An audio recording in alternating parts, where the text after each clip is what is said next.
ቤተሰብ እንግዲህ ዛሬ የነ አብርሽና የነ ሩታ የነ ሄርሜላ ነገር ግራ እያጋባ ነው። እውነቴን ነው። ኦዲየንሱ ቀርቶ ከኦዲየንሱ ውጭ እኔ ግራ ያጋባኝ ነገር በአንድ በኩል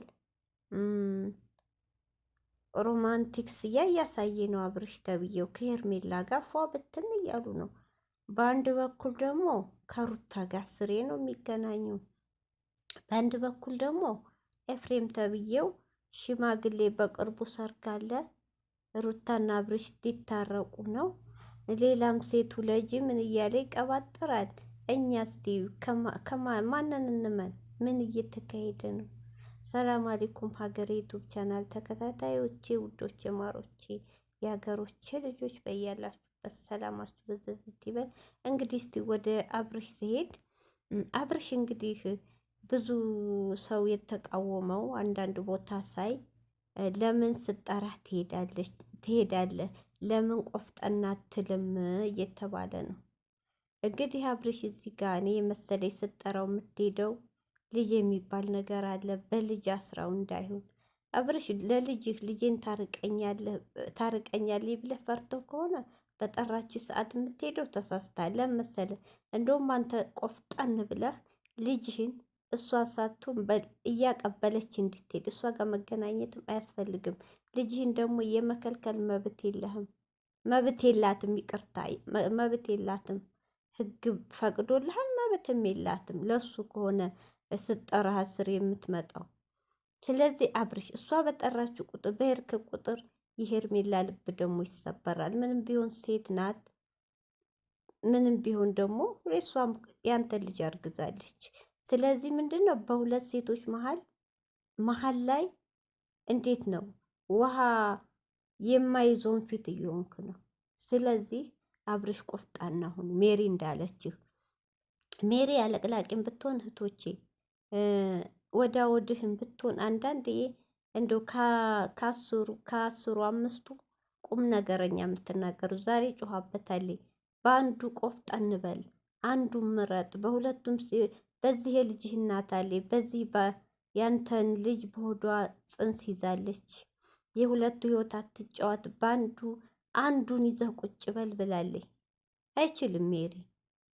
አንዱን ይዞ ቁጭ የሚለው እንግዲህ እኛ በምናውቀው ሄርሜላ ጋር ቁጭ እንድል ነው። ለምን ይችኛዋ ተፋታለያ ተፋታው ተብሎ ወረቀት የተቀደደ ነገር ነው።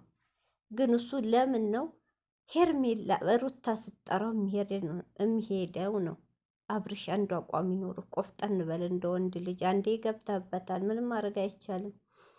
ሲቀጥል ደግሞ ወደ ወንድም ተብዬው ሲሄድ ኤፍሬም ሲጀመር እዛም እየዞረ ይቅርታ የሚለው ከልቡ እንዳይመስላችሁ ከአንገት በላይ ነው ያሰረው። ሴራ ቢኖር ነው እንጂ ሄርሜላን ወዶ ይኸውም ለአብርሽ ደግፎ አይደለም። እዚህም ላይ አብርሽ መንቃት አለብህ። በዚህ በኩል ታረቅኩ፣ በዚህ በኩል አንተ የወደድከውን እወዳለሁ እያለ ያሽቃብጣል። በዚህ በኩል ደግሞ ሩታ ጋር እየመጣ ሩታና አብርሽ ታረቁ ነው፣ ወንድም ሴትም ደግመሽ ትወልጃለሽ፣ ከአብርሽ አንድ ትሆናላችሁ እያለ ይቀባጥራል። ምንም ሽቅታ ኤፍሬም ምንም የሚጨበጥ ነገር የለውም። ስለዚህ አልሙይም እዛም አለ እዚህ ሄርሜላ እንዳትጎዳ ነው የምፈራው። ስለዚህ አብርሽ መንቃት አለብህ። ቆፍጠን ያለ ውሳኔ ወስን።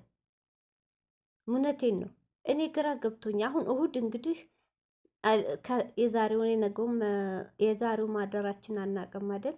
እሁድ እንደሚባለው 10 ሰው አብርሽና ሩታ ሊታረቁ ሽማግሌ ተዘጋጅቶ ወደ አዲስ አበባ ሊመጡ እየተባለ ነው። እሺ በዚህ በኩል ደግሞ ሮማንቲክ እያሳየ ነው አብርሽ ከሄርሜላ። እሺ በዚህ በኩል ደግሞ እንደው ግራ ያጋባል እኮ የአብርሽ ነገር። ምንድን ነው አብርሽ ቆፍጠን በል። በዚህ በኩል ደግሞ የሄርሜላ እህት ሆዷ ሳይገፋ ሽማግሌ ይላክ እያለኝ ለአቤል ነው የአብርሽ ጓደኛ እየላከኝ ነው።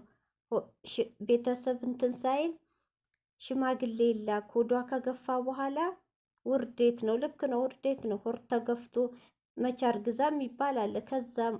ከዛ የሰው የጎረቤት መነጋገሪያ ከመሆን ሆዷ ሳይገፋ ትክክለኛ አፍቃሪ፣ ትክክለኛ ትዳር ከእሷ ጋር ቀጥላለሁ፣ የሩታ ነገር በቃኝ፣ የሚያገናኘ ልጄ ነው ካለ በቃ አንድ አቋም ይዞ አንድ ህይወት መቀጠል አለበት።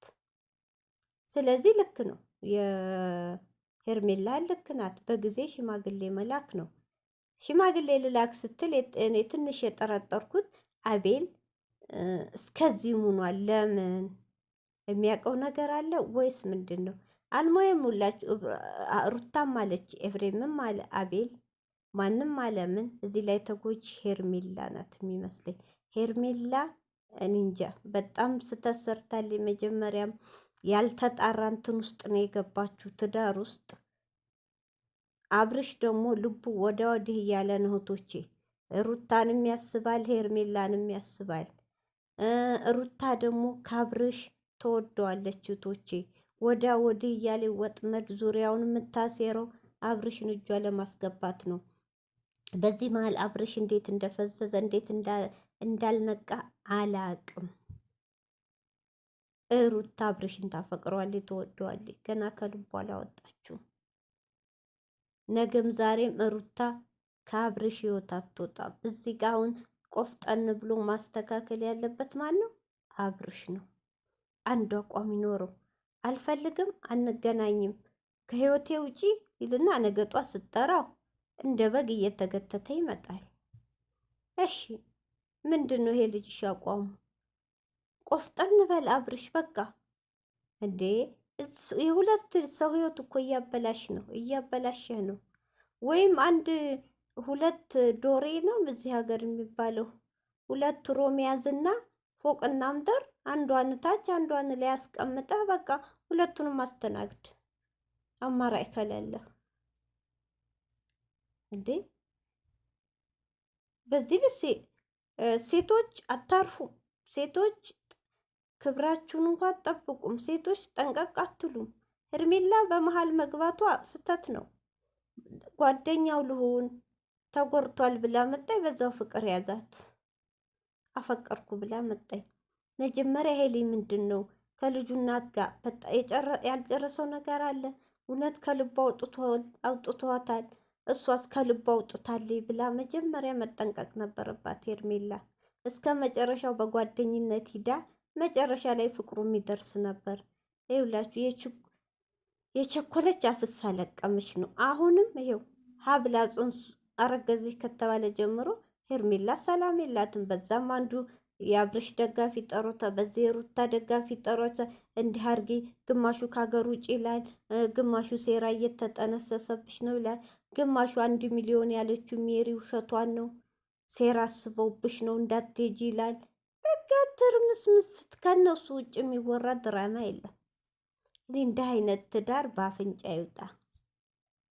እውነት እንደው እህቶቼ እንደው የሚዲያ ተጠቃሚ ሆናችሁ ወንዱም ሴቱም ፍቅረኛ ያልያዛችሁ ያላገባችሁ የሚዲያ ሰው ባትይዙ ጥሩ ነው። ምንም አቋም የለውም፣ እስከ መጨረሻውም አይዘልቅም የሚዲያ ፍቅር። እውነት